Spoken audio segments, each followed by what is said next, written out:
ప్రేమతో పిల్లవాటి ప్రియ సహోదర సహోదరులందరికీ కూడా తండ్రి ముందు ఆయనకు కుమారుడైన యేసుక్రీస్తు యొక్క నామమునందు మీ అందరికీ కృప సమాధానం కలుగును గాక మీ కృతజ్ఞత వందనాలు తెలియపరుచుకుంటూ దేవుడు ఎంతో గొప్పగా మనందరినీ ప్రేమించి మరలా ఒక అవకాశం ఇచ్చి ఆయన యొక్క మహత్వమైన సత్యాలకు దేవుడు మనల్ని ఏకపరిచినారు కాబట్టి మరొకసారి దేవుని స్తోత్రాలు చెల్లించుకొని సహోదరు చెప్పిన విధంగా ఈ రోజు యొక్క పాఠం తలంపు కూడా మనం చూసినట్లయితే, తండ్రి సాధ్యమైతే ఈ గిన్నె నా దగ్గర నుండి తీసివేయము అనే తలంపు ద్వారా కూడా ఈరోజు యొక్క పాఠం చూద్దాం.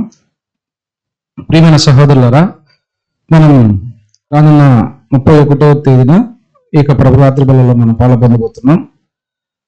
దానికి సంబంధించినటువంటి పాఠాలు అన్నీ కూడా మనం వింటూ వస్తున్నాం.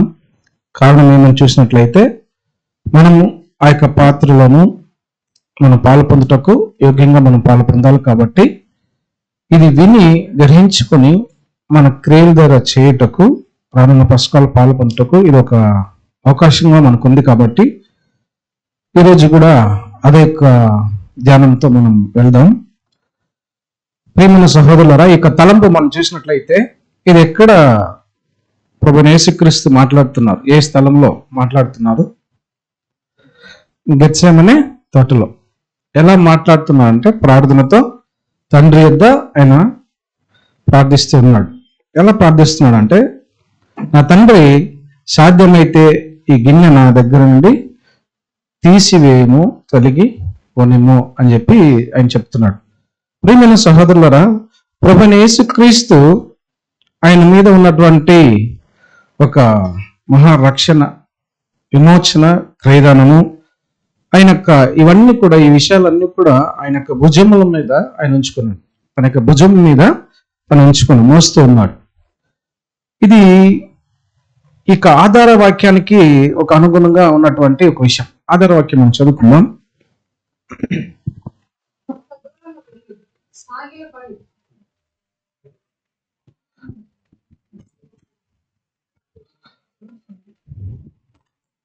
దూరం వెళ్ళి సాగిలపడి, నా తండ్రి సాధ్యమైతే ఈ గిన్నె నా యొద్ద నుండి తొలగిపోనిమ్ము, అయినను నా ఇష్ట ప్రకారము కాదు, నీ చిత్త ప్రకారమే కానిమ్మని ప్రార్థించెను. ప్రియమైన సహోదరులారా, ఈ యొక్క వాక్యము మనం చూసినట్లయితే గడిచిన మనము ఎన్ని సంవత్సరాలు ప్రభురాత్రి బలలో మనం పాలు పొందామో అన్ని సంవత్సరాలు కూడా ఇది ఒకే కోణంలో మనం ఏం చేస్తున్నామని చూసినట్లయితే చూస్తూ వస్తున్నాం. ఇది ఈ రోజు యొక్క పాఠం చూస్తే ఒక గొప్ప విషయం దీంట్లో దాచబడింది. ఎవరికి మనకు తెలిసి ఉండదు, ఒకళ్ళు తెలిసి ఉన్నా కూడా, కానీ మరలా ఒకసారి మనం ఏం చేద్దాం, రివిజన్ చేసుకుందాం. చూసినట్లయితే ఇప్పుడు ప్రభువైన యేసుక్రీస్తు ఆయన చెప్తున్నటువంటి మాటలు ఎలా ఉండంటే, నా తండ్రి సాధ్యమైతే ఈ గిన్నె నా దగ్గర నుండి తీసివేయము అంటున్నాడు. సాధ్యమైతే నా దగ్గర నుండి ఈ గిన్నెను తీసివేయని అని చెప్తున్నాడు. ఈ యొక్క పాఠానికి మనం ఎలా పేరు ఉంచుదామని చూసినట్లయితే, పాఠం తలపు కూడా ఎలా ఉంచుదామంటే, ఇన్ని సంవత్సరాల్లో మనం చూసినవన్నీ కూడా చూస్తే, దీని గురించినటువంటి వివరణ మనం చూసినట్లయితే అన్ని కరెక్టే. అదేది కూడా మనము ఏం చెప్పలేము, తప్పుగా మనం అర్థం చేసుకోలేము. అన్ని మనం విన్నటువంటి విషయాలన్నీ కూడా ఈ యొక్క వాక్యానికి సరైన అర్థమే మనం వినుంటాం. అయితే ఈరోజు మరొక కోణంలో ఈ యొక్క వాక్యాన్ని మనం ధ్యానిస్తాం. మరొక కోణం, నా తండ్రి సాధ్యమైతే ఈ గిన్నె నా దగ్గర నుండి తీసివేయము అని తలంపించుకొని, ఇది మరొక వరం, అనదర్ వే, వేరొక చూపుతో మనం ఈ యొక్క వాక్యాన్ని మనం చూద్దాం. ఇది ప్రియమైన సహోదరులారా, కొన్ని గంటలు ఆయన మరణించబోతున్నారు. గెత్సేమనే తోటలో పోయి ప్రార్థన చేస్తాడు తండ్రి ఎదుట. అనేక అవమానాలు, ఏమండి, ఆ యొక్క నిందారోపణలు ఆయన పొందబోతున్నాడు. కొన్ని గంటల్లోనే జరగబోయేటటువంటి కార్యం ఇది. ఇవన్నీ కూడా తన యొక్క భుజము మీద ఉంచుకున్నటువంటి ఆయనగా ప్రభువైన యేసుక్రీస్తు అక్కడ ఉన్నారని మనం చూడొచ్చు. ప్రియమైన సహోదరులు, ఒకవేళ ఆ గిన్నె అనేది మొదటగా ఏమై ఉండాలి, దీనికి బాగా అర్థం చేసుకుని ఉండాలి. ప్రభువైన యేసుక్రీస్తు అర్థం చేసుకుని ఉండాలి కదా. అయితే ఆ యొక్క గిన్నె అనేది ఈ యొక్క వాక్యం ఏం సూచిస్తుందని చూసినట్లయితే, ఆయన పొందబోయేటువంటి శ్రమలు, అనేక అవమానాలు, నిందారోపణలు, ఇది సూచిస్తా ఉంది ఆ గిన్నె అనేది. ఓకేనా? ఇది ప్రియమైన సహోదరులారా, ఆదాము వలన ఆయన సరిసాటి బలిని ఇక భూలోకానికి వచ్చి శరీరరీతిగా వచ్చి ఆయన ఏమవ్వాలని చూసినట్లయితే ఆ బలిని సమర్పించాలి. ఎవరు? ప్రభు అయిన యేసుక్రీస్తు. ఇక తండ్రి చిత్తాన్ని ఏం చేయాలంటే పరిపూర్ణంగా నెరవేర్చాలి. ఈ యొక్క కాన్సెప్ట్ ఎవరికి ఉందని చూసినట్లయితే ప్రభు అయిన యేసుక్రీస్తులో ఉంది. ఉన్న వాక్యం ఏమంటుందని చూసినట్లయితే ఆ తండ్రి సాధ్యమైతే ఈ గిన్నె నా నుండి తీసివేయమంటున్నాడు. ఇప్పుడు ఆయన ఏం చెప్తున్నాడంటే తండ్రి చిత్తాన్ని పరిపూర్ణంగా చేయాలి, నెరవేర్చాలి. సాధ్యమైతే ఈ గిన్నె నా యొద్ద నుండి తీసివేయి అంటున్నాడు కదా. ఎందుకు ఇలా మాట్లాడుతున్నారు ప్రభువైన యేసుక్రీస్తు? ఆ వాక్యం బాగా అర్థమవుతుందా? కొంత దూరం వెళ్ళి సాగిలపడి నా తండ్రి సాధ్యమైతే ఈ గిన్నె నా యొద్ద నుండి తొలగిపోనేమో, అయినను నా ఇష్ట ప్రకారం కాదు నీ చిత్త ప్రకారం కానేమో అని చెప్పి ప్రార్థన చేస్తున్నాడు. ఆయన వచ్చింది దేనికి? బలి సమర్పించడానికి. అయితే ఇక్కడ ఏం మాట్లాడుతోంది? ఈ గిన్నె నా యొద్ద నుండి తొలగిపోనేమో అంటాడు. ఎందుకు అలా చెప్తున్నారు ప్రభువైన యేసుక్రీస్తు? దీని గురించి సరిగ్గా చేసి నెరవేర్చాలని ఆయన యొక్క ఇంటెన్షన్, తన యొక్క ఆలోచన అలా ఉంది. అయితే ఆయన చేస్తున్నాడా లేదా? చేస్తూ ఉన్నాడు. అలా చేస్తున్నప్పుడు ఎందుకు ఆ మాట మాట్లాడుతున్నారు? అంటే ఏదైనా నేను మిస్టేక్ చేస్తున్నానేమో, ఇది మన యొక్క ఓకే కరెక్ట్, ఇది మన యొక్క ఆలోచనలు, మనం నేర్చుకున్నటువంటి విషయాలు. అయితే ఈ విషయాలన్నీ మనం తీసుకున్న మనం బలి సమర్పించిన రోజు నుంచి ఇంతవరకు ప్రభురాత్రి బలిలో పాల్పొందుతున్నాం కదా. ఇన్ని సంవత్సరాలు ఇదే విధంగా మనం ఏం చేసుకున్నామంటే ఇదే విధంగా అర్థం చేసుకుంటున్నాం. అయినా కరెక్టే, అర్థం చేసుకున్నది మనం వినింది అన్ని కూడా కరెక్టే. అయితే ప్రభువైన యేసుక్రీస్తు ఆ గిన్నె గురించి ఎంత మట్టుకు అర్థం చేసుకొని ఉన్నారు? ఈ గిన్నె నా యొద్ద నుండి తొలగిపోను అన్నారు. ఆ గిన్నె అనేది, ఆ విషయాన్ని ప్రభువైన యేసుక్రీస్తు ఎంత మట్టుకు అర్థం చేసుకొని ఉన్నారు? ఒక మూడు ఆన్సర్ చెప్పేదా? ఆయన అర్థం చేసుకున్నాడు, ఫుల్గా అర్థం చేసుకున్నాడు. తర్వాత రెండవదిగా చూస్తే కొద్దిగా సగం మట్టుకు అర్థం చేసుకున్నాడు. మూడవదిగా చూస్తే ఇంకా అర్థం చేసుకోలేదు. దీంట్లో ఏది మనం చెప్పగలం? అందరిది ఒకే ఏకత్వం చెప్పగలుగుతారా? ఫుల్గా అర్థం చేసుకున్నారా లేదా? కొన్ని విషయాలు ఆయనకు ఇంకా అర్థం చేసుకోలేదు అంటారు.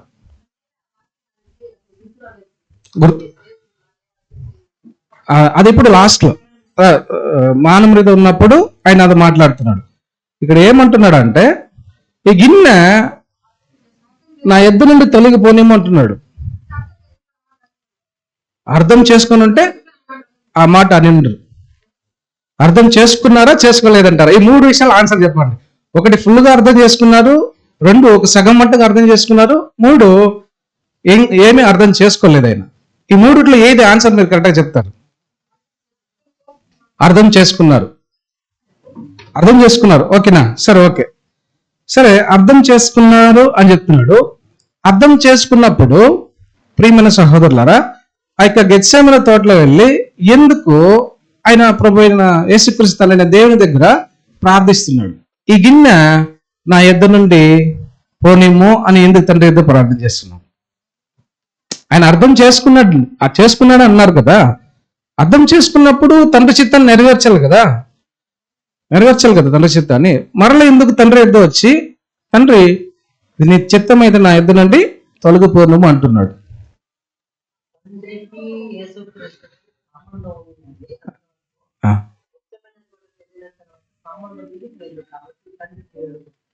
గెత్సేమనే తోటకు వెళ్ళిన తర్వాత సంబంధం విడిపోయిందా? లేదు, భయం వచ్చింది.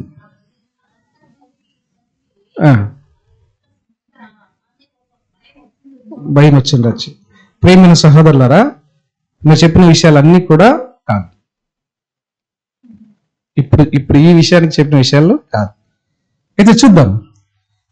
ఆ గిన్నె గురించి బాగా మనం అర్థం చేసుకోవాలి. ఆ గిన్నె అనేది ఏమనేది మనం అర్థం చేసుకుంటే మనం చెప్పగలం. ఇప్పుడు ప్రభువైన యేసుక్రీస్తు అర్థం చేసుకున్నాడు కాబట్టి ఆయన ఏమంటున్నాడంటే, ఈ గిన్నె నీ చిత్తమైతే నా యొద్ద నుండి తొలగిపోనేమో అంటున్నాడు. తొలగిపోనేమో అనేటువంటి మాట కరెక్టా? కాదు.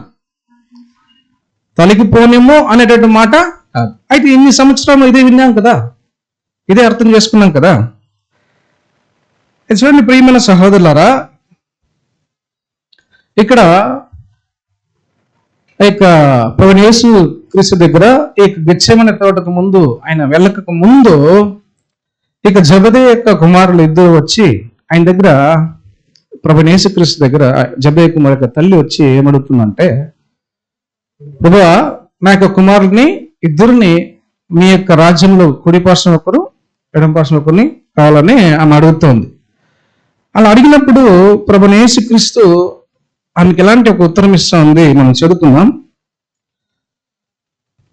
మత్తయి రాసిన సువార్త 20వ అధ్యాయము 22వ వాక్యం మనం చదువుకుందాం.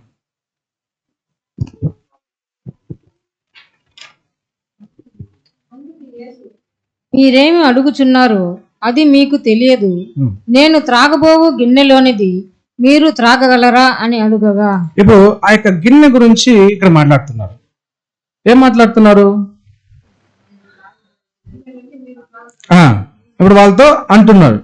ఇక్కడ ఆయన అక్కడ కూడా ఆ గిన్నె గురించి మాట్లాడుతున్నారు. ఇప్పుడు ఒక విషయాన్ని మనం చెప్పాలంటే, ఇప్పుడు ఏదో ఒక కార్యం మనకు తెలుస్తుంది అనుకోండి. ఇప్పుడు ఏదో ఒక వర్క్, ఇప్పుడు ఉదాహరణకి మన కంప్యూటర్ వర్క్, దానిలో ఉన్నటువంటి విషయాలన్నీ కూడా నాకు బాగా తెలుసు. అది ఏం జరిగినా, అది ఏమైనా కూడా దాన్ని మెయింటైన్ చేసే ఒక క్యాపబిలిటీ నాకు ఉంది. ఓకేనా? ఇప్పుడు నేను ఒక సహోదరు వచ్చి నన్ను అడిగినప్పుడు, ఇప్పుడు నేను చేసే విధంగా నువ్వు చేయగలుగుతావా అని ఎప్పుడు చెప్తావు? నేను బాగా తెలుసుకున్నప్పుడే ఆ మాటను మనం మాట్లాడతాం. ఇప్పుడు ప్రభువైన యేసుక్రీస్తు అంటున్నారు, ఇక్కడ మాట్లాడుతున్నారు. ఎలా మాట్లాడుతున్నారంటే, జెబెదయి యొక్క కుమారులు ఇద్దరు వచ్చి తల్లి అడిగినప్పుడు, నేను త్రాగబోయే గిన్నెలో మీరు త్రాగగలరా అని అడిగినప్పుడు, ఇప్పుడు ఈయన ఏం చేసుకుని ఉండాలి? ఆ గిన్నె గురించి ఆ గిన్నె గురించి పూర్తిగా తెలుసుకుని ఉండాలి. తెలుసుకుని ఉన్న వలన ఆ యొక్క కుమారులకి ఆ యొక్క మాటను చెప్తున్నాడు ప్రభువైన యేసుక్రీస్తు. అయితే గెత్సేమనే యొక్క తోటలో వెళ్ళి ఆయన ప్రార్థన తర్వాత యేసు అక్కడ ప్రధాన ప్రార్థన చేస్తున్నారు. ప్రార్థన చేస్తున్న సందర్భంలో ఆయన బంధించడానికి వేరే వస్తారు. ప్రధాన యాజకులతో పాటు ఆ యొక్క బంట్రోతులు వచ్చి తను బంధించడానికి వస్తున్నారు. అలా వచ్చినప్పుడు అక్కడ ఏం జరుగుతుందంటే, అక్కడ సందర్భంలో ఏం జరుగుతుందంటే, ఎప్పుడు ప్రభువైన యేసుక్రీస్తును బంధించడానికి వస్తారో ఒక బంట్రోతులు, వెంటనే పేతురు ఏం చేస్తారంటే తన ఒరలో నుంచి కత్తి తీసి అక్కడ ఒక వ్యక్తిని నరికేస్తారు, చెవులు నరికేస్తారు. మల్కీసు యొక్క చెవులు నరుకుతారు. నరికినప్పుడు అక్కడ పేతురుతో కూడా ఆయన మాట్లాడుతున్నాడు. ఎలా మాట్లాడుతున్నాడు చూడండి. యోహాను రాసిన సువార్త 18వ అధ్యాయము 11వ వాక్యం. యోహాను రాసిన సువార్త 18వ అధ్యాయము 11వ వాక్యం.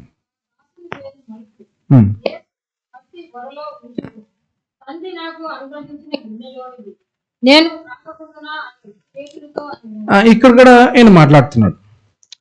పేతురు చెప్తున్నాడు, నువ్వు కత్తిని ఏం చేయి, నీకు వరలో ఉంచు, తండ్రి నాకు అనుగ్రహించిన గిన్నెలో నేను త్రాగకుందునా అని పేతురుతో మాట్లాడుతున్నారు. ఇప్పుడు ఇక్కడ కూడా ఇలా మాట్లాడుతున్నప్పుడు మనకేం అర్థం అవ్వాలి? ప్రభువైన యేసుక్రీస్తు ఆ గిన్నె గురించి పూర్తిగా తెలుసుకున్నాడు.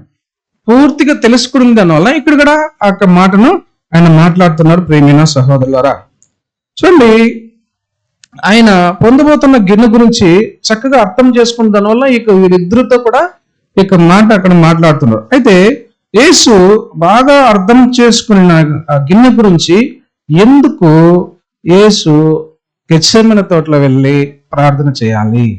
మళ్ళా క్వశ్చన్కి వచ్చేసారు. ఇప్పుడు ఇంతగా అర్థం చేసుకున్నట్టు వ్యక్తి మరలా గెత్సేమనే తోటలోకి వెళ్ళి ఎందుకు ప్రార్థన చేస్తున్నారంటే, ఆ ప్రార్థన ఎందుకు చేస్తున్నారు అనేది ఈరోజు వివరణ మనం చూద్దాం. పూర్తిగా మనం ధ్యానిస్తాం. ఎందుకు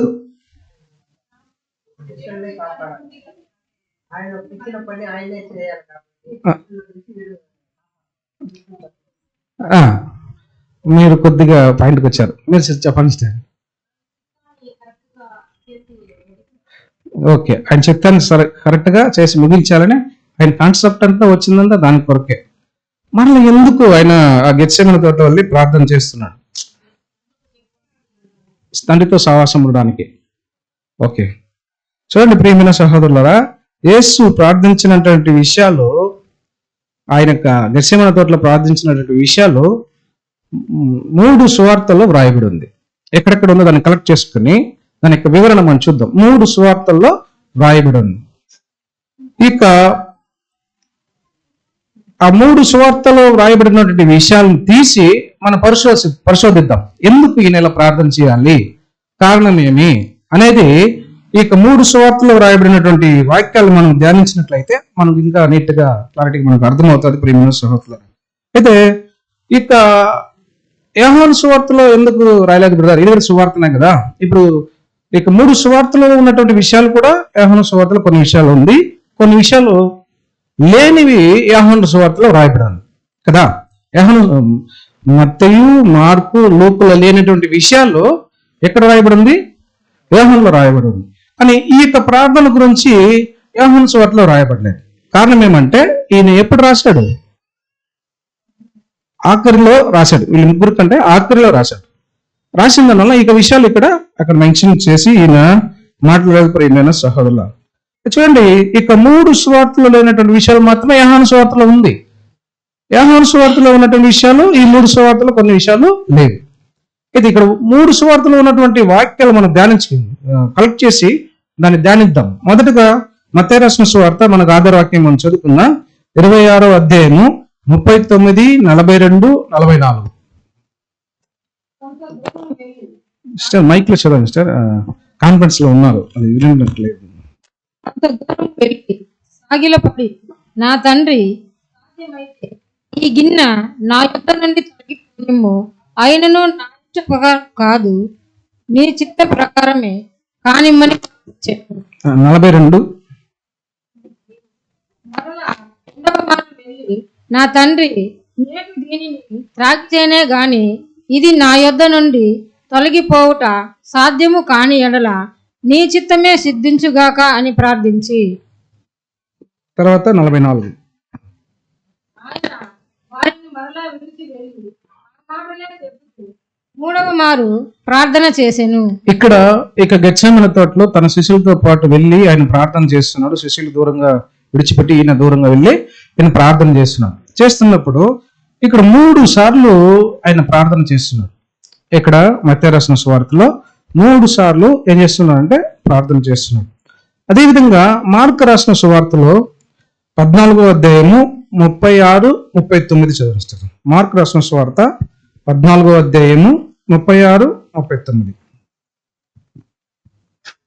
నాయన తండ్రి, నీకు సమస్తము సాధ్యము, ఈ గిన్నె నా యొద్ద నుండి తొలగించుము, అయినను నా ఇష్ట ప్రకారము కాదు, నీ చిత్త ప్రకారమే కానిమ్ము అనెను. మరలా ఆయన వచ్చి 39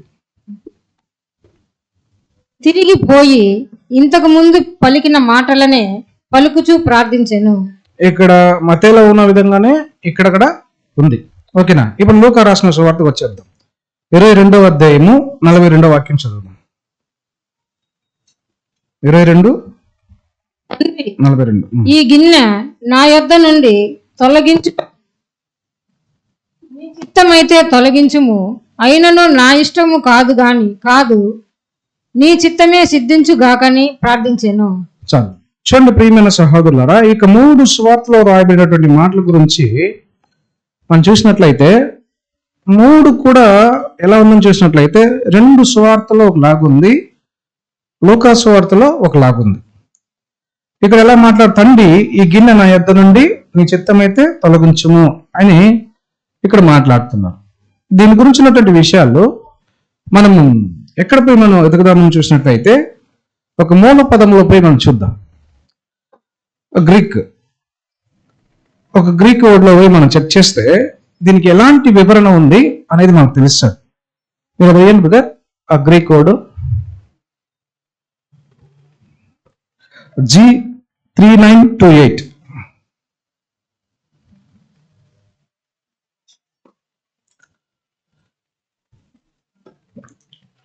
గ్రీక్ పదం G3928.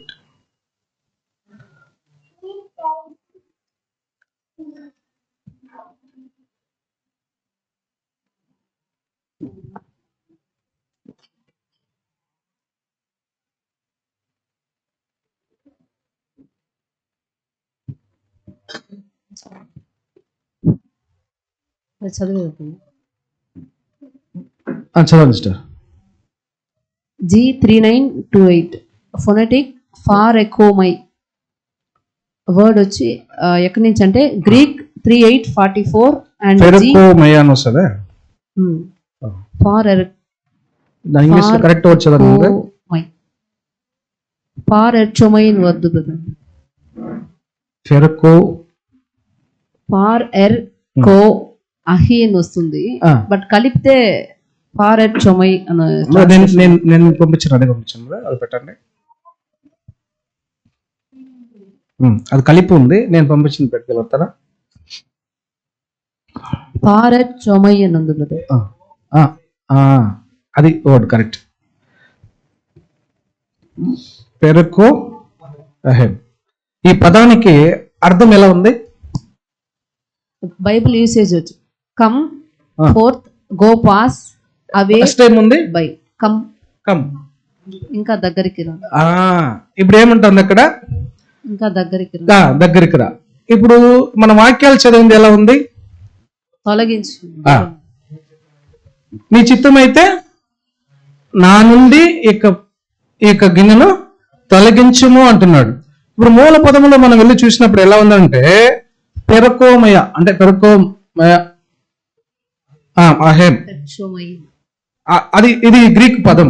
అయితే దానికి మీనింగ్ ఇంగ్లీష్ లో ఎలా ఇస్తున్నాడు చూసినట్లయితే come forth go pass away by over. చూస్తారా ఇక్కడ చూడండి, to pass by, pass away, come near, to come near, come near, or aside, that is to approach, arrive. ఇవన్నీ మనము చూసినట్లయితే ప్రియమైన సహోదరులారా, ఇక్కడ ఎలా ఉంది ఆ పదానికి అర్థము? దగ్గరికి రానిము అంటుంది. ఆ యొక్క పదానికి అర్థం ఏమని చూసినట్లయితే దగ్గరికి రావటం, దగ్గరికి రానిము, కమ్ నియర్, పక్కకి రావడం, పక్కకి వెళ్ళడం. ఓకేనా? దీని ఈ యొక్క పదానికి మీనింగ్ ఏముందని చూసినట్లయితే ఇది మత్తయి రాసిన సువార్తలను, తర్వాత మార్కు రాసిన సువార్తలను ఇలానే రాయబడింది. పాస్ అని ఉంది. ఇంగ్లీష్ లో మీరు చదివినట్లయితే ఇంగ్లీష్ వాక్యం చదవండి. ఇంగ్లీష్ లో మత్తయి రాసిన సువార్త 26:39.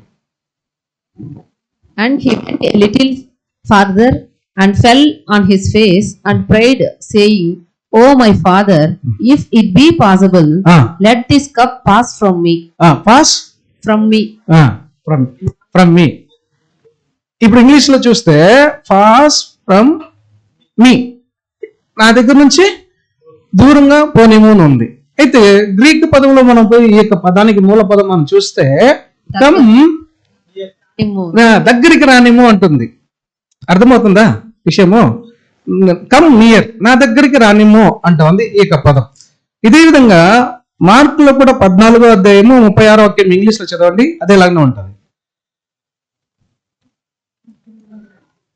మార్కు రాసిన సువార్త 14వ అధ్యాయము 36.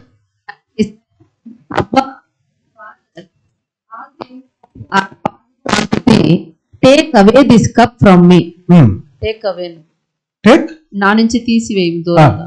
ఇక్కడ కూడా ఏమంటుందంటే తీసివేయమని వస్తుంది. ఇక్కడ కూడా అలానే వస్తుంది.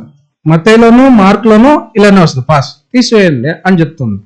అయితే ప్రియమైన సహోదరులారా, ఇక ఒక్క విషయానికే గ్రీక్ పదంలో 2 పదాలు వాడిన్నారు. ఇప్పుడు ఇది యొక్క పదానికి నెక్స్ట్ ఇంకొక గ్రీక్ వర్డ్ మనం చూద్దాము. G3911 3911.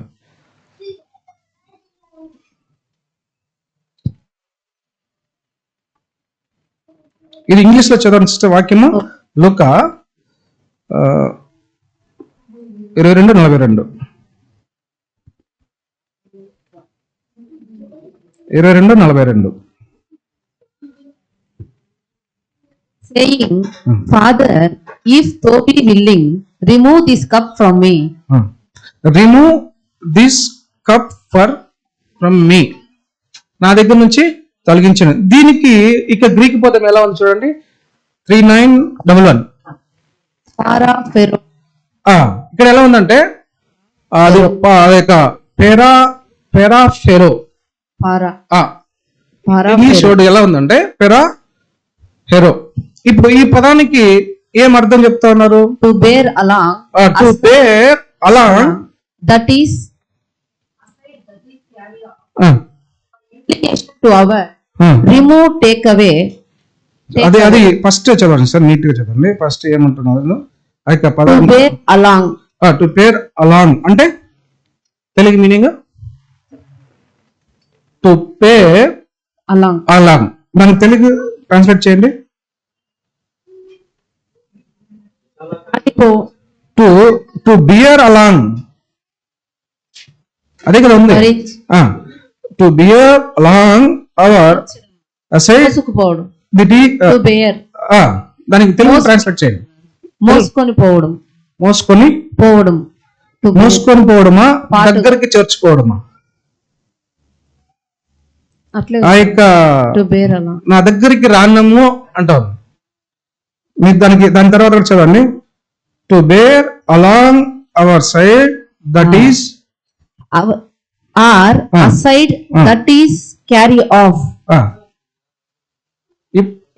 ಇಲ್ಲ అదే ఇదే ఉంది. ఇప్పుడు దీంట్లో చదవండి. ఇక్కడ పేరెప్ హెరో ఉంది కదా, Far off arrow. Far off arrow. దానికి మీనింగ్ ఏమి ఇస్తారు కింద? To To bear along. Or aside, that is carry off. దానికి మీనింగ్ అట్లే మోసుకొని పోవడం అని వస్తుంది brother. మోసుకొని పోవడం వస్తుందా? నా దగ్గరికి రా. లేదా పక్కన పెట్టడం, జస్ట్ పక్కన పెట్టడం బ్రదర్, ఆ, దగ్గరికి పెట్టడం, దగ్గరికి చేర్చుకోవడం, నా దగ్గరికి చేర్చుకోవడం అని వస్తుంది. తీసుకొచ్చి పెట్టడం. వస్తుందా?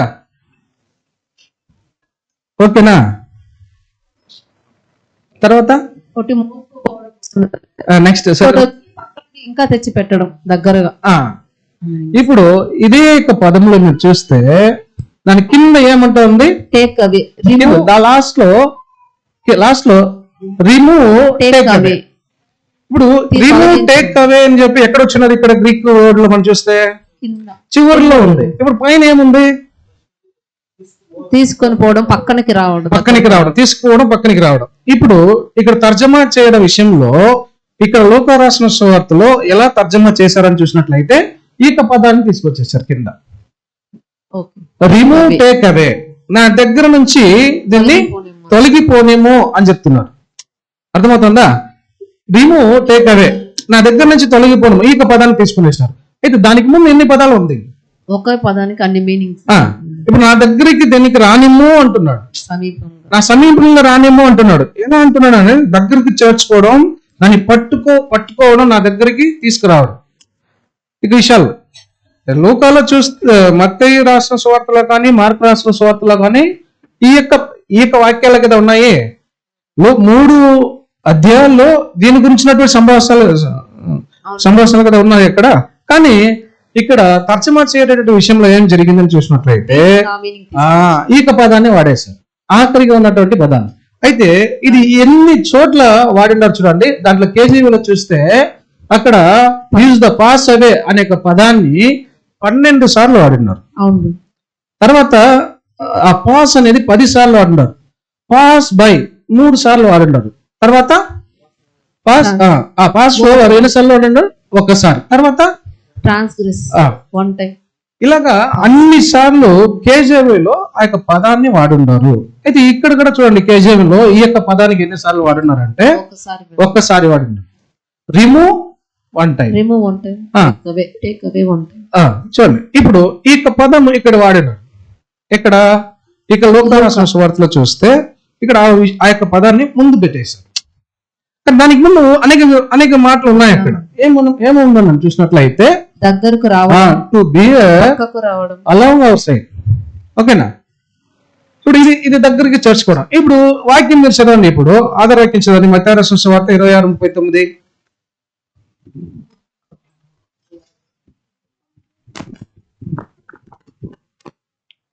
దూరం వెళ్ళి ఆ, సాగిలపడి, నా తండ్రి సాధ్యమైతే ఈ గిన్నె నా యొద్ద నుండి తొలగిపోనిమ్ము, అయినను నా ఇష్ట ప్రకారము కాదు, నీ చిత్త ప్రకారమే కానిమ్మని ప్రార్థించెను. చూసారా, ఇది ఇక్కడ మాట్లాడుతున్నట్టు విషయము. ఇక్కడ ఏం జరిగిందని చూసినట్లయితే మనం ముందు చదివిన అన్ని విషయాలు కరెక్టే.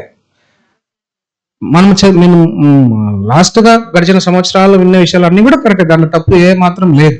అయితే ఏమరంటే ఇప్పుడు ఈ యొక్క విషయం పదానికి మనము ఆ యొక్క మూల పదంలోపై వెతికినప్పుడు ఏమవుతుందంటే ఇది ఇంకా మనకు నీట్గా అర్థమవుతాం.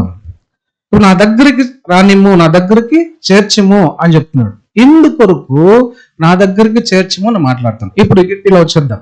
ఇప్పుడు పోయి ఆయన గెస్సేమ తోటలో ప్రార్థన చేసినాడు. తండ్రి నీ చిత్తమైతే ఈ గిన్నె నా ఎదురు తొలగిపోనిమ్ము అని ప్రార్థన చేశాడు.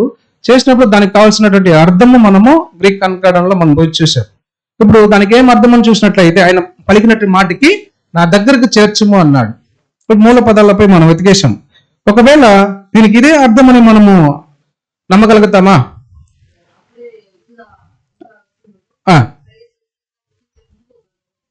ఓకే, ఇప్పుడు ఓకే మీరు చెప్పిన ఓకే సార్. ఇప్పుడు ఈ యొక్క పదానికి, ఈ యొక్క వాక్యానికి, ఈ యొక్క గ్రీక్ పదానికి మనము కంపేర్ చూడొచ్చా? అర్థం చేసుకుందామా? అంటే యేసు ఇప్పుడు ఆ గెత్సేమనే తోటలో వెళ్ళి ఇలా ప్రార్థన చేశాడు. ఈ యొక్క ప్రార్థనకి ఏమని చూసినట్లయితే ఆ యొక్క పాత్ర, ఆ యొక్క గిన్నె నా నుండి దూరంగా పోనిమని చెప్పి అక్కడ చెప్పలేదు. సాధ్యమైతే దూరంగా పోనిము అన్నారు, కానీ ఆయన ఏమంటున్నాడంటే ఇది నా దగ్గరికి చేర్చుము అంటున్నాడు. అయితే ఈ యొక్క ప్రార్థనకు ఇంకా వివరణ ఏమనేది మనం చూడాలి. ప్రార్థన చేశాడు, అలా అనేశారు. అయితే ఇంకా ఏముంది ఈ యొక్క ప్రార్థనలో? ఆయన ముందు ఒక ప్రణాళిక ఉంది. ప్రభువైన యేసుక్రీస్తుకి ఒక ప్రణాళిక అనేది ఉంది. ఎక్కడి నుంచి ఉంది ఆయనకి? పరలోకంలో తండ్రి యొద్ద ఉన్నప్పుడు తండ్రి ఆయన మాట్లాడుతున్న విషయాన్ని విని అక్కడి నుంచి ఏం చేసుకున్నాడని చూసినట్టయితే ఆయన ప్లాన్ చేసుకున్నాడు. ఈ యొక్క కార్యాన్ని నేను నెరవేరుస్తాడని ఆయన ఏం చేస్తున్నాడు? వాలంటరీగా భూలోకానికి ఆయన వచ్చాడు. వచ్చి తన చిత్తాన్ని పరిపూర్ణంగా కంప్లీట్ చేయాలి కదా. సరే, ఒకవేళ ఆయన వచ్చి పరిపూర్ణంగా కంప్లీట్ చేయకుండా వెళ్ళి ఉంటే ఏం జరిగేది? ఇప్పుడు రక్షణ అనేది మనకు ఉంటుందా? విమోచనకర ఏదైనా ఉంటుందా? ఉంటుంది. అయితే ఇవన్నీ కూడా ఇలాగా తండ్రి ఈ గిన్నె నా యొద్ద నుండి తొలగిపోనేమో అన్నప్పుడు ఒకవేళ తను తీసేసి ఉంటే, ఒకవేళ ఉంటే చెప్తున్నా వేయడు. అయితే దీనిలో ఏదో అర్థం ఉందనేది మనం భావించాలి. ఏదో ఉంది, మర్మం దీంట్లో ఏదో ఉంది అనేది మనం భావించాలి. ఒకవేళ నేను ఈ యొక్క గొప్ప ప్రణాళికని నెరవేర్చాలని ప్రభువైన యేసుక్రీస్తు యొక్క ఆయనకు ఆలోచనలో ఉంది, తండ్రి చిత్తాన్ని నెరవేర్చిన ఆలోచనలో ఉంది. ఆయన వచ్చారు, భూమికి వచ్చి ఆయన అనుభవించినటువంటి కార్యాలన్నీ కూడా ఈ భూలోకంలో శరీరధారిగా వచ్చి అనుభవించిన కార్యాలన్నీ కూడా ఇప్పుడు ఎవరు అనుభవించాలి? నెక్స్ట్ ఇప్పుడు ఏమి చేయాలని చూసినట్లయితే ఆయన అనుభవించిన విధంగా ఆయన యొక్క బాటలో నడవడానికి ఎవరు ఉన్నారని చూసినట్లయితే సంఘం. ఈ సంఘము నడవడానికి ఆయన ఏం చేసుకున్నాడంటే ముందే ప్లాన్ చేసుకున్నాడు. నేను తండ్రి చిత్తాన్ని నెరవేర్చి కంప్లీట్ చేస్తానో ఆ యొక్క అడుగుజాట్లో రావడానికి నా వెనక ఎవరుందని చెప్తున్నానంటే సంఘం ఉంది. 1,44,000 మంది ఉన్నారు. దీనిలో గడిచి రావడానికి వాళ్ళు ఏం రాయాలని చూసినట్లయితే నేనేం చేయాలి? పరిపూర్ణంగా కంప్లీట్ చేస్తేనే వాళ్ళు రాగలుగుతారు. అర్థమవుతుందా? నేను పరిపూర్ణం కంప్లీట్ చేస్తేనే సంఘము వస్తుంది. అది నేను చేయకపోతే సంఘము రాదు. తన వెనుక సంఘం ఉంది. సంఘం ఉందని ఎవరు గ్రహించున్నారు? యేసుప్రభు గ్రహించినారు. కాబట్టి ఆయన గ్రహించిన దాని వలన తను పాలు పొందే దానిలో ఎవరు పాలు పొందాలి? సంఘం పాలు పొందాలి. ఇప్పుడు దానిలో పాలు పొందాలంటే మొదటగా పాలు పొందే వ్యక్తి ఏం చేయాలి? పరిపూర్ణంగా కంప్లీట్ చేయాలి, పూర్తిగా సమర్పించాలి. ఎప్పుడు పూర్తిగా సమర్పిస్తారో, ఇప్పుడు ప్రభువైన యేసుక్రీస్తు సమర్పించిన తర్వాత తండ్రి చెంతకు వెళ్తారు. పునరుద్ధానంలో ఎక్కడికి వెళ్తారు? తిరిగి తండ్రి ఎద్దులో వెళుతారు. వెళ్ళినప్పుడు ఇప్పుడు ఆ యొక్క బాటలో నడవడానికి వచ్చేసినటువంటి సంఘము చేయాలి. ఇది నేను చేస్తే వాళ్ళే చేస్తారనే యొక్క గ్రహింపు ప్రభువైన యేసుక్రీస్తులో ఉంది. ఇక ప్రార్థనకి అర్థమవుతుందా? అది చేసిన ప్రార్థన కారణం ఏమంటే ఇది నేను పరిపూర్ణంగా కంప్లీట్ చేయాలి, ఇది గ్రహించి నా వెనుక ఉన్నటువంటి వారును కంప్లీట్ చేయడానికి నేను చేస్తేనే ఇది జరుగుతుంది. ఇప్పుడు మనము ఆ పాత్రలో మనం పాలు పొందబోతున్నాం కదా, అర్థమవుతుందా? కాబట్టి ఇది నేను చేస్తే వారు కూడా చేస్తారని చెప్పి ఆయనకు ఆలోచనలో ఉంది. ఆయనకు అనుభవాలు మనము ఏం చేయాలి? పొందుకొని పరపరాత్రి బలలో మనం పాలు పొందబోతున్నాం. ప్రియమైన సహోదరులారా, ఇక విషయాలు చాలా టఫ్గా ఉంటే చెప్పండి, మరలా ఒకసారి రివిజన్ చేస్తాను. ప్రియమైన సహోదరులారా, ఒక బైబిల్ విద్యార్థిగా ఉన్నటువంటి మనం ఏం చేయాలని చూసినట్లయితే ప్రతి ఒక్క వాక్యాన్ని క్షుణ్ణంగా పరిశీలించి చదువుకోవాలి.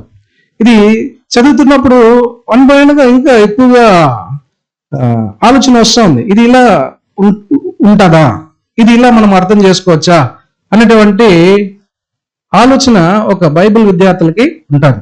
ఇది ప్రియమైన సహోదరు, నీతిమంతులు ఎలా ఉంటారంటే మనం ఎలా మారబోతున్నాం, నీతిమంతులుగా మారడానికి ప్రతిరోజు అడిగ సత్యాన్ని వెంబడిస్తే మనం నడుస్తూ వస్తున్నాం. ఓకేనా? ఇలా ఉన్నప్పుడు డే బై డే అది ఇంక్రీజ్ అవుతుందా లేకుంటే తగ్గిపోతూ ఉంటుందా? ఒకవేళ ఉదాహరణ నేను చెప్తాను. ఉదయాన్నే 6 గంటలకి ఎండ ఎలా ఉంటుంది? ఉదయం ఉన్న ఎండ మధ్యాహ్నం 12 గంటలకు ఉంటుందా? ఉండదు. 6 గంటలకు ఒకలాగా ఉంటుంది, ఒక 9 గంటలకు ఎండ ఒకలాగా ఉంటుంది, ఒక 12 గంటలకి ఒకలాగా ఉంటుంది ఎండ. ఇది ఉదాహరణగా చెప్తున్నా. అదేవిధంగా బైబిల్ విద్యార్థులుగా పిలువబడినటువంటి మనము ఏమవ్వాలని చూసినట్లయితే సంవత్సరం ఏమవ్వాలని చూసినట్లయితే మనలో ఒక ప్రత్యేకం కనిపించాలి. ఆత్మికంగా మనలో ఒక ప్రత్యేకం అనేది మనలో తెలియాలి. అప్పుడు ఒక బైబిల్ విద్యార్థిగా మనం ఉంటాం. ఓకేనా? అందుకే ఈయన రాసినటువంటి బ్రదరు చూసినట్లుగా ఆయన పేరు జెరీ లెసిల్. ఆయన రాసింది ఎప్పుడు తెలుసా? ఇదే 1999లో 1999లో ఈయన ఇక పాఠాన్ని రాశాడు. అంటే అప్పుడే ఇక దాన్ని తర్జమా చూసి ఈయన మాట్లాడారు. ప్రియమైన సహోదరులారా, అయితే ప్రియమైన సహోదరులారా, ఇప్పుడు మన పాఠానికి వస్తాము. యేసు ఆ యొక్క గెత్సేమనే తోటలో ప్రార్థన ఎలా చేశారు? ఆయన ప్రార్థన ఎలా చేశారు? ఏడుస్తూ చేశారా? ఆయన ఎలా చేశారు ప్రార్థన? నార్మల్గా చేశారా? కన్నీటితో చేశారా?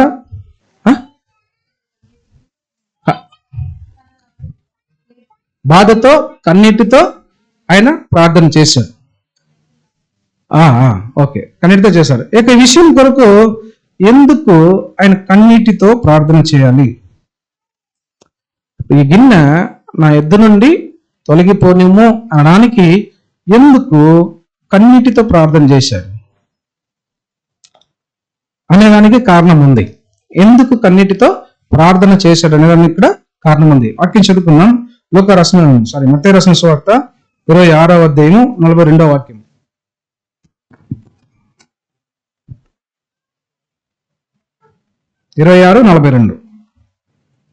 మరలా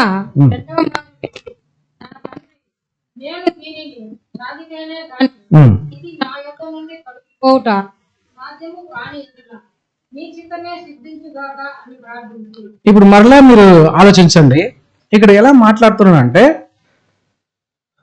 తండ్రి నేను దీనిని త్రాగితేనే గాని, మీరు బాగా చదవండి, తండ్రి నేను దీనిని తాగితేనే గాని ఇది నా యొద్ద నుండి తొలగిపోవుట సాధ్యము కాని ఎడల, నీ చిత్తమే సిద్ధించునుగాక అని ప్రార్థించాడు. మొదటగా ఏం చేశాడు? నా యొద్ద నుండి తొలగిపోనేమో అన్నారు. ఇక్కడ ఏం మాట్లాడుతున్నారు? ఒకవేళ ఇది నీ తాగితేనే నా యొద్ద నుండి పోతుందంటే నీ చిత్త ప్రకారం కానిమ్ము. ఓకేనా? ఇప్పుడు ఇది నేను త్రాగితేనే ఏమవుతుంది? మరొకరికి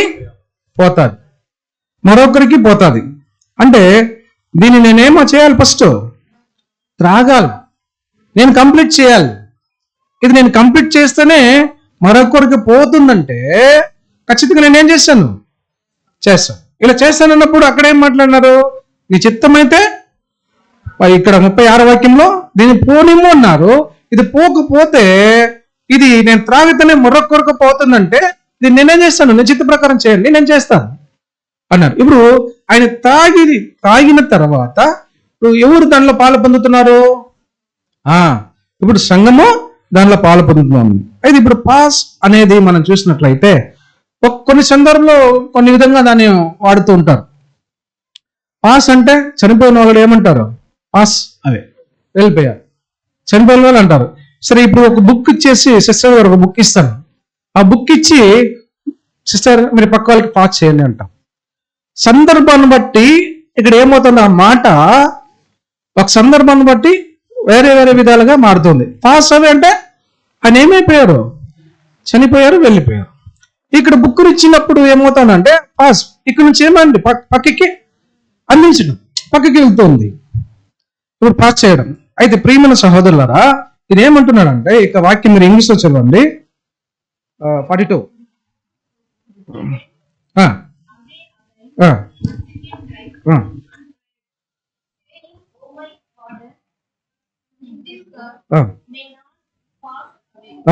పాస్ అవే,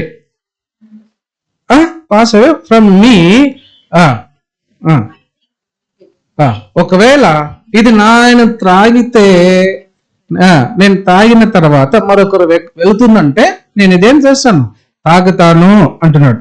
దీన్ని నేను త్రాగుతాను అని ప్రభు యేసుక్రీస్తు ఇక్కడ మాట్లాడడం మనం చూడొచ్చు. ప్రియమైన సహోదరులారా, ఈ గిన్నెలో నేను పాలు పొందితేనే మరొకరు వెళుతుందంటే ఖచ్చితంగా నీ చిత్త ప్రకారము కానిమ్ము, నేను పాలు పొందుతాను అని చెప్పి ప్రభు యేసుక్రీస్తు తండ్రిన దేవునితో ఈయన ప్రార్థన చేస్తున్నాడు. ప్రియమైన సహోదరుల, ఎందుకు యేసు కన్నీటితో ప్రార్థన చేయాలి? అక్కడ నార్మల్ గా ప్రార్థన చేయొచ్చు కదా, కన్నీటితో ఎందుకు ప్రార్థన చేయాలి? ఎందుకు కన్నీటితో ప్రార్థన చేయాలంటే ప్రియమైన సహోదరులారా, ఇప్పుడు ఆయనకి ఎలా ఉందని చూసినట్లయితే ఈ పాత్ర, ఈ గిన్నెలో నేను పాలు పొందితే మరొకరికి వెళుతుందంటే నేను మనస్ఫూర్తిగా నేను దీనిలో పాలు పొందుతాను, అది మరొకరికి వెళుతుంది కాబట్టి నేను మనస్ఫూర్తిగా నేను పాలు పొందుతానని చెప్పి దానిలో ఆయన పాలు పొందాడు. కారణం ఏమని చూసినట్లయితే ఆ రాత్రి ఈ యొక్క విషయాన్ని మనం ధ్యానించినప్పుడు ఆ యొక్క భారము తన యొక్క భుజముల మీద ఉంది. ఎవరి యొక్క భారము? సంఘము, తన యొక్క సంఘము, వధువు సంఘము కొరకు ఆయన ఏం చేస్తున్నాడని చూసినట్లయితే ఇవన్నీ తన భుజముల మీద భారంగా మోసుకొని ఆయన ఏడుస్తూ ప్రార్థన చేస్తున్నాడు.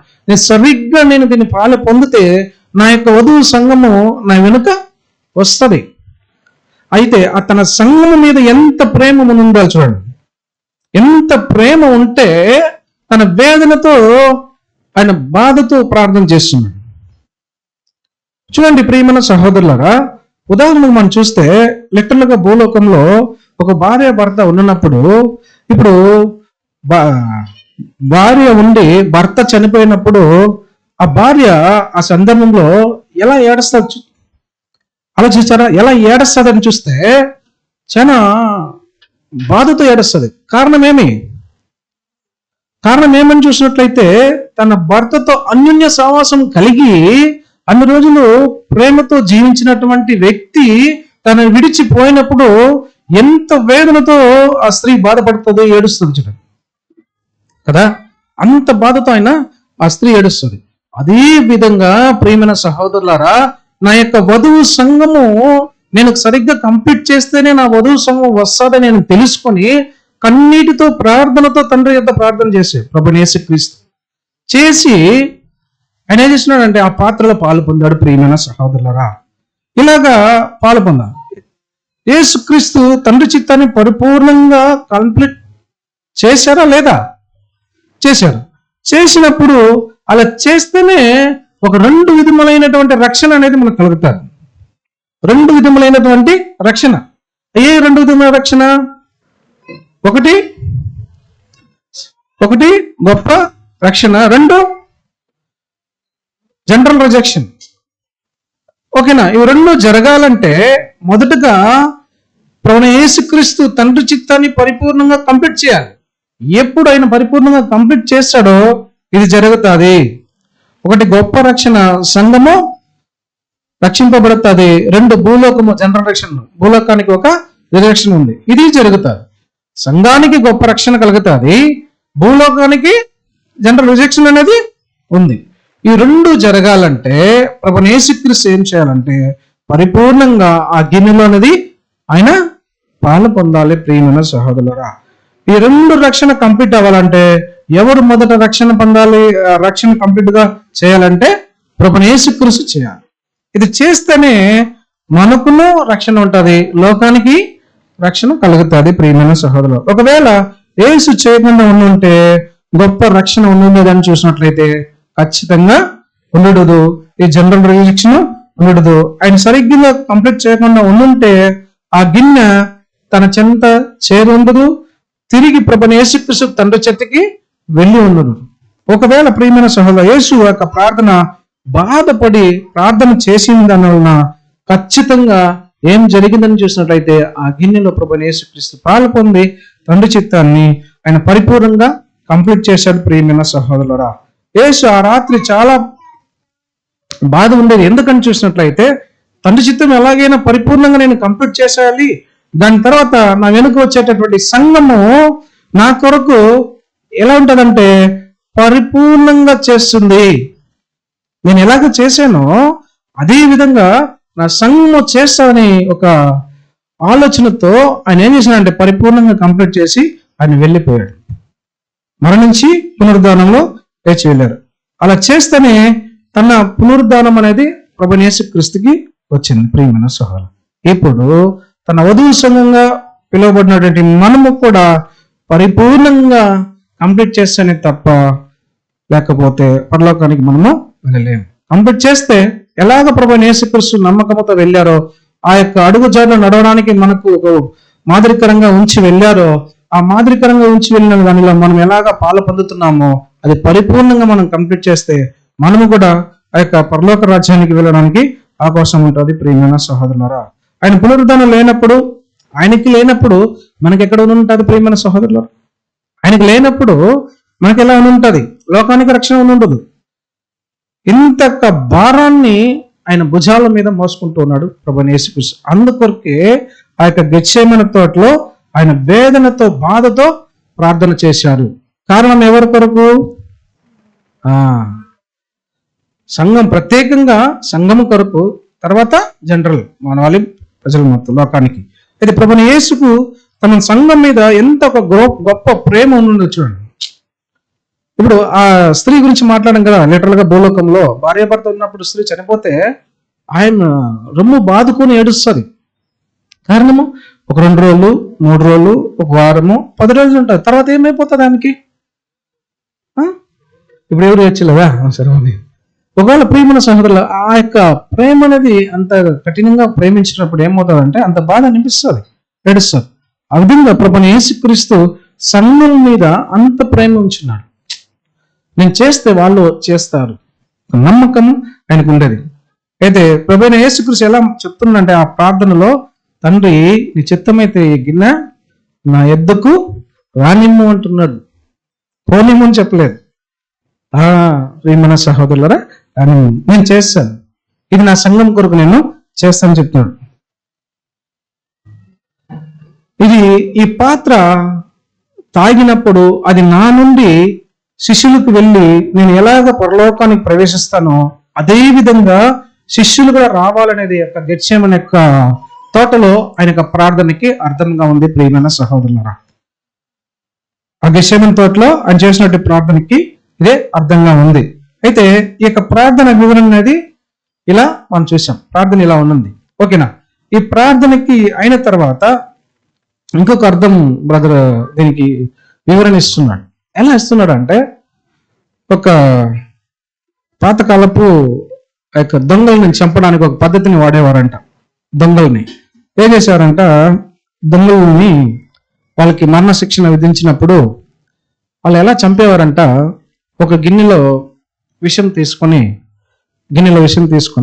ఆ దొంగలు లైన్గా ఉంచేసి మొదటి వ్యక్తి దగ్గర పోయి ఆ గిన్నెని ఇస్తారు, ఈ విషయాన్ని తాగమని.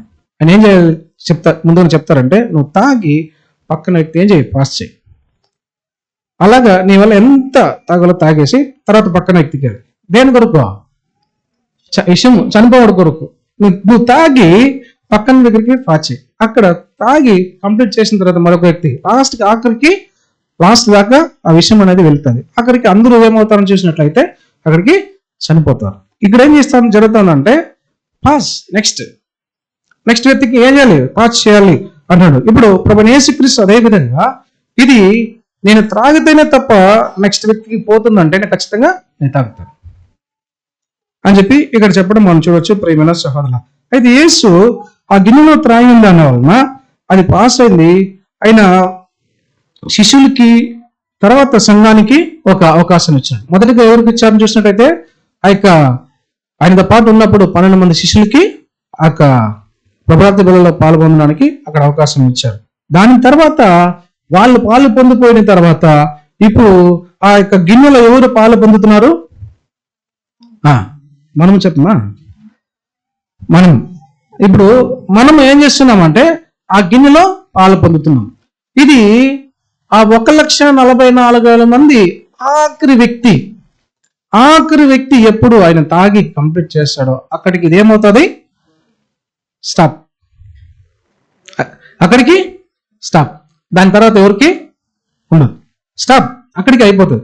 1,44,000 మందిలో ఆఖరి వ్యక్తి తాగిన వెంటనే ఈ యొక్క గోల్ కంప్లీట్ అయిపోతుంది. ప్రేమైన సహోదరులు, తండ్రి యొక్క చిత్తాన్ని ప్రభువైన యేసుక్రీస్తు కంప్లీట్ చేశారు. అదే విధంగా సంఘము కూడా ఏం చేస్తారని చూసినట్లయితే ఇది కంప్లీట్ చేస్తుంది. ప్రియమైన సహోదరులారా, ఇది ప్రభువైన యేసు గెత్సేమనే తోటలో ప్రార్థనకు దేవుడు ఉత్తరం ఇచ్చారా?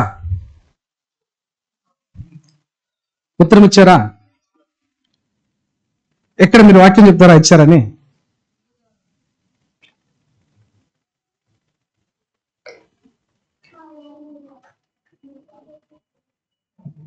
సరే, పాత మనము ముందు చదువుకున్నప్పుడు ఇక ప్రార్థనకి ఉత్తరం ఇచ్చారని మనం చదువుతున్నామా? ఇప్పుడు ఎందుకు తండ్రి చేయి విడిచారు?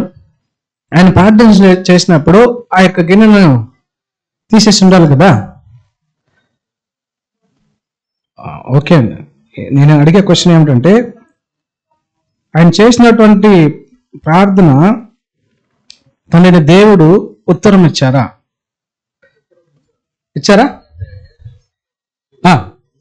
బలపరిచారు. అది ఎప్పుడు జరిగింది?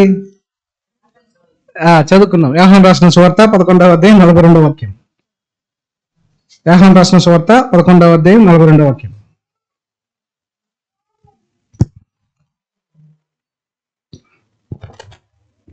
నీవు ఎల్లప్పుడూ నా మనవి వినుచున్నావని నేను ఎరుగుదును గాని నీవు నన్ను పంపితివని చుట్టూ నిలిచియున్న ఈ జన సమూహము నమ్మునట్లు వారి నిమిత్తమై ఈ మాట చెప్పి నేను. చూడండి, ఇప్పుడు మనము ఈ యొక్క పాఠాన్ని చూడక ముందు వేరే కోణంలో మనం చూస్తూ వస్తున్నాం. ముందు చూసాం ఎన్ని సంవత్సరాలు మనం బాప్టిజం తీసుకున్న రోజులుగా ఈ యొక్క ప్రభురాత్రిలో బలలో పాలు పొందిన రోజులు కూడా ఎలా ఈ యొక్క వాక్యాన్ని తీసుకుంటున్నామంటే, తండ్రి నీ చిత్తమైతే ఈ యొక్క పాత్రను ఈ యొక్క గిన్నె నా ఎదురు నుండి తొలగిపోనుము అని చెప్పి ఒక కోణంలో మనం చూసాం.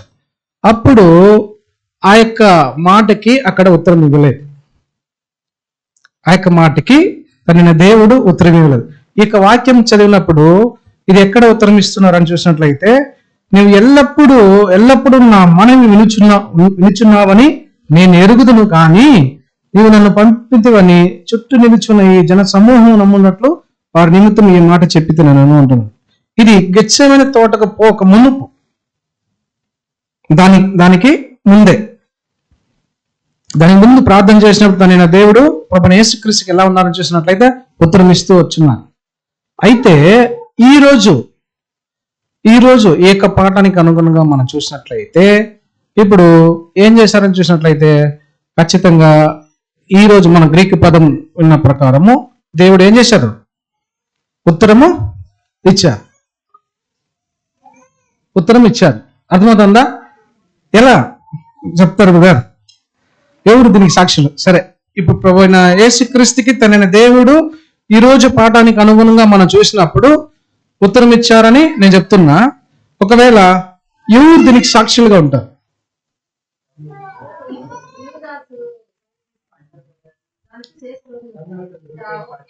ఆ,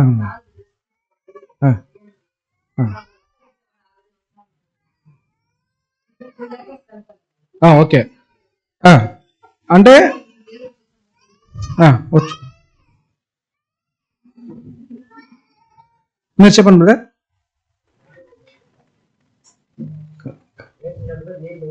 కన్నింటి వచ్చే సాక్షులు. ఇప్పుడు ఇంతసేపు మీరు పాఠం విన్నారు, మీకు అర్థమైంది అనుకుంటా. మరొకసారి నేను చెప్తాను. ఇప్పుడు ఈ వాక్యము ఈ రోజు యొక్క పాఠం, తండ్రి నీ చిత్తమైతే ఇక గిన్నె నా ఇద్దరు నుండి తొలగిపోనిము అన్నాడు. దానికి ఏం అర్థం చేసుకున్నాం? నా దగ్గరికి చేర్చుము అన్నాం. చేర్చుము అన్న తర్వాత ఇప్పుడు ప్రభుని యేసుక్రీస్తు చేసిన ప్రార్థనకి తన దేవుడు ఉత్తరం ఇచ్చిన్నాడని అర్థమవుతుందా? అర్థమైంది. అయితే ఇప్పుడు దీనికి ఎవరు సాక్షులు? ఫస్ట్ ఎవరు సాక్షులు అంటే అపోస్తులు. 12 మంది అపోస్తులు. ఎలా చెప్తారు బ్రదర్ అంటే, ఇప్పుడు ఆయన ప్రభురాత్రి బలను పాలు పొందిన తర్వాత ఎవరు దాంట్లో పాలు పొందారు? అపోస్తులు, తర్వాత శిష్యులైన తర్వాత సంఘంగా పిలువబడినటువంటి మనం. ఎవరు సాక్షులు అంటే అప్పుడు అపోస్తులు, ఇప్పుడు మనము. చెప్పగలుగుతామా? ఇప్పుడు ఎవరని చూసినట్లయితే సంఘం, మనమే సాక్షులం. అంటే ప్రతి సంవత్సరము ఈ గిన్నె ఏమవుతుందని చూసినట్లయితే మన ఎద్దుకు వస్తూ ఉందంటే కారణం ఎవరు? ప్రతి సంవత్సరం ఆ గిన్నెలో మనం పాలు పొందుతున్నాం. దీనికి కారకుడు ఎవరు? ప్రభువైన యేసుక్రీస్తు. ఆయన పరిపూర్ణంగా ఆ యొక్క గిన్నెను తన ఎద్దుకు తీసుకుని ఆ గిన్నెను పరిపూర్ణంగా కంప్లీట్ చేసిన దాని వలన ఇది అదే అంటున్నాం కదా, మత్తయిలో 26:42 చదివితే, తండ్రి నీ చిత్తమైతే ఈ గిన్నె నా ఎద్దు నుండి తొలగిపోనిము అన్నాడు. ఒకవేళ ఇది నీ చిత్తం అయితే చదివేసండి వాక్యము.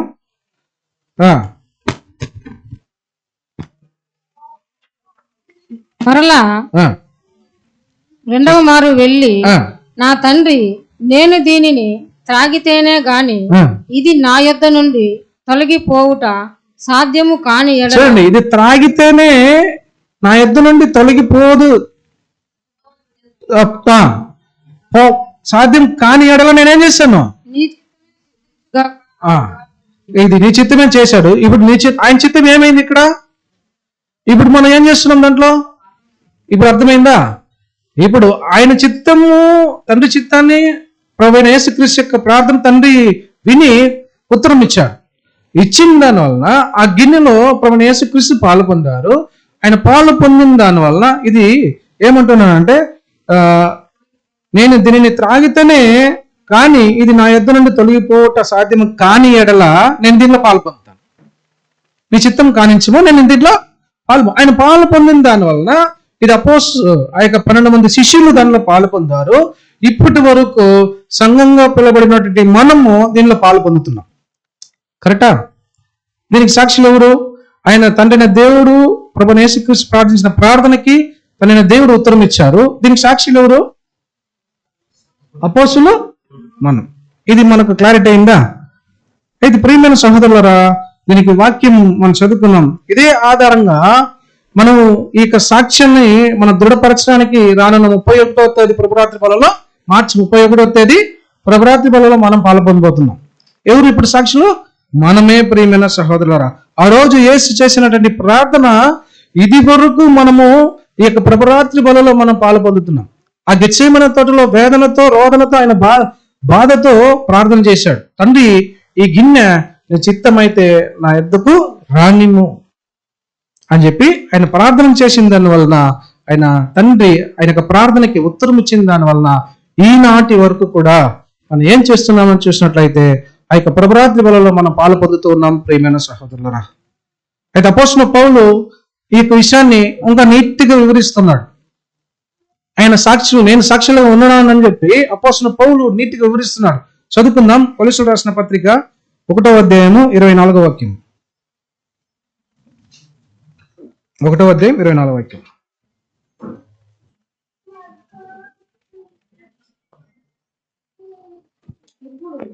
మీ కొరకు నేను అనుభవించుతున్న శ్రమల యందు సంతోషించు సంఘము అను ఆయన శరీరము కొరకు క్రీస్తు పడిన బాటలు కొదువైన వాటి యందు నా వంతు నా శరీరం యందు సంపూర్ణము చేయుచున్నాను. ఈ వాక్యం ఇంకా నీట్గా మీరు 2-3 సార్లు చదివినారంటే ఇది ఇంకా బాగా అర్థమవుతుంది ప్రియమైన సహోదరులారా. ఏమంటున్నాడు చూడండి, అపోస్తలుడైన పౌలు ఎలా మాట్లాడుతున్నాడంటే, ఇప్పుడు మీ కొరకు నేను అనుభవించుచున్న శ్రమలు యందు సంతోషించుచు సంఘము అను ఆయన శరీరం కొరకు క్రీస్తు పడిన పాటలలో.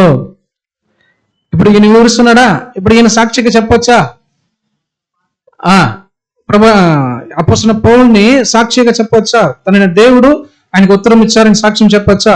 ఇప్పుడు మనం పాలు పొందుతున్నాం, మనము సాక్ష్యంగా మనము చెప్పగలం అంటున్నాడు. చూడండి, ఉండండి సిస్టర్.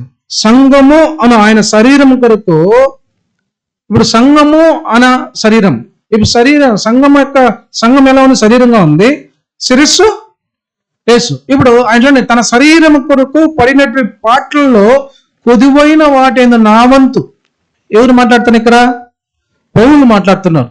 కొదువైన వాటిలో వాటి ఎందు నా వంతు నా శరీరమును సంపూర్ణము చేయుచున్నాను అంటున్నాడు. ఎంత వివరణ ఇస్తున్నాడు ప్రియమైన సహోదరుల అపోస్తలుడైన పౌలు. నా వంతు నా శరీరమును సంపూర్ణము చేస్తాను అంటున్నాడు. అలాగా మనం చెప్పగలమా? ఇప్పుడు ఆయన కొదువైన వాటిలో ఉన్నటువంటి వాటిని మనం పరిపూర్ణం చేయడానికే సంఘంగా పిలువబడినాం. ఇప్పుడు అది పరిపూర్ణం చేయడానికి వచ్చేసినటువంటి మనము ఇప్పుడు రానున్న యొక్క ప్రభరాత్రుల వలలో పాలు పొందబోతున్నాం. ఇప్పుడు అది పరిపూర్ణం చేయాలంటే మనం ఎలా ఉండాలి? మనలో ఏ యొక్క పొల్యూషన్ పొంటి లేకుండా పరిశుద్ధతతో, భయముతో, భక్తితో రానున్న యొక్క పస్కాలో మనం పాలు పొందాలి. ఎప్పుడు అలా పాలు పొందుతామో మనము కూడా ఆ కొదువైనటువంటి వాటిలో మన వంతు ఎంత మట్టుకు చేయగలుగుతామో అంత మట్టుకు పరిపూర్ణంగా చేయాలి. అందుకే ప్రభువైన యేసుక్రీస్తు ఆ యొక్క గెత్సేమనే తోటలో ఆయన ప్రార్థన చేశాడు. వేదనతో, దుఃఖముతో, రోదనతో ఆయన ప్రార్థన చేసిన ఆ ప్రార్థనకి అర్థం ఏమని చూసినట్లయితే ప్రియమైన సహోదరులారా, సంఘం కొరకే ఆయన చేశాడు అనేది మనం చూసాం. అయితే ప్రియమైన సహోదరులారా, ఈ యొక్క కోణంలో మీరు చూసినట్లయితే మొదటిగా మనము చూసినటువంటి విషయాలన్నీ కూడా ధ్యానించినప్పుడు దీనికిను దానికిను వ్యత్యాసం ఉందా? ముందు మనం విన్నటువంటి వాక్యాలకి ఇప్పుడున్నటువంటి వాక్యాలు. అయితే గ్రీకు పదాన్ని ఉంచి అక్కడ మాట్లాడినట్టు విషయాలన్నీ మనం చూసినట్లయితే ఎలా మాట్లాడుతున్నారంటే, నా దగ్గరికి చేర్చమంటున్నాడు. ఆ గిన్నె నా దగ్గరికి చేర్చమంటున్నాడు.